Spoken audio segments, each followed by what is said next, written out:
එතකොට අර පොඩි පෙට්ටි කඩේ අයිති සුම්මා. කඩේ පොඩි වුණාට මිනිහ පොඩි කියලා නම් හීනකින්වත් හිතන්න එපා සර්. මොනවද මිනිහෝ කියවන්නේ? මමත් එච්චර හොඳ මිනිහෙන් නෙමෙයි හරි. මාත් එක්ක පැටලෙන්න ආපු ගොඩාක් කෙවුන්ට උනේ හීනෙන්වත් හිතපු නැති දේවල්. ඔයත් එක්ක පැටලිච්ච උන්ට නින්ද යන්න බෑ. ඊන පෙන්න ලොක්කා. අරින්නපා. මැනේජර් තමුසේ මගේ පැත්තේද මුගේ පැත්තේ? මම සේගේ පැත්තේ. මගේ පැත්තේ නම් මොනවද ඔය කියවන්නේ? සමන් සරල පොඩි උදාහරණයක් කිව්වේ. හදනවා නම් හදන්න, නහදනවා නම් කාගෙන් හරි හදන්න. මේක නම් ලේසි පහසු පුතෙක් නෙවෙයි. මේක ගිරින්න නම් පැණි බැරල් එකක් ඕන වෙයි. පැණි බැරල් එකක් ඕන වෙන්නේ නෑ ලොක්කා. මගේ කටහඬ ඇහුණද? මං හිතපු දේ මුට ඇහුණද? ඇහුන් නෑ ලොක්කා. හිත කැත මිනිස්සු හිතන දේවල් මට දැනෙනවා. සුම්මා ඔය අපේ අල්ලපු වැටේ ඉන්න මිනිස්සයා මොනවා හරි කාලා බීලා ඉමු. ඕ අල්ලලා දාමු. ලොක්කා කන්න බොන්න දීලා මාව ගිලින්න හදන්නේ නේ.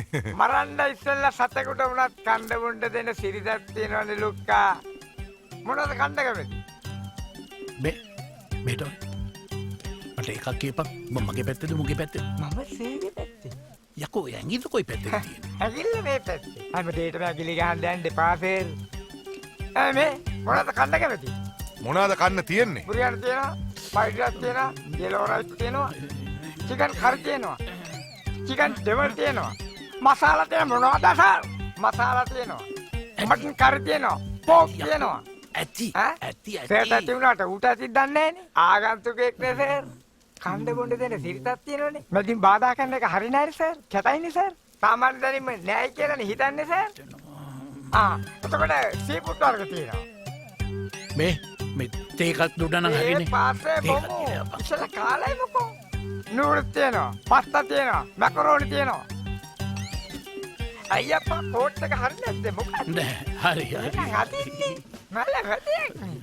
හරි මෙහෙම කරන්නකෝ. ඉස්සෙල්ලා හැම එකෙම ප්ලේට් එක ගෙනල්ලා මෙතනින් තියන්නකෝ. ඊට පස්සේ මම ඕඩර් කරන්න. රයිට් හරි. මේ සේටත් මොන හරි ගේන්න. මට නැතෝ කාපිය. හරි.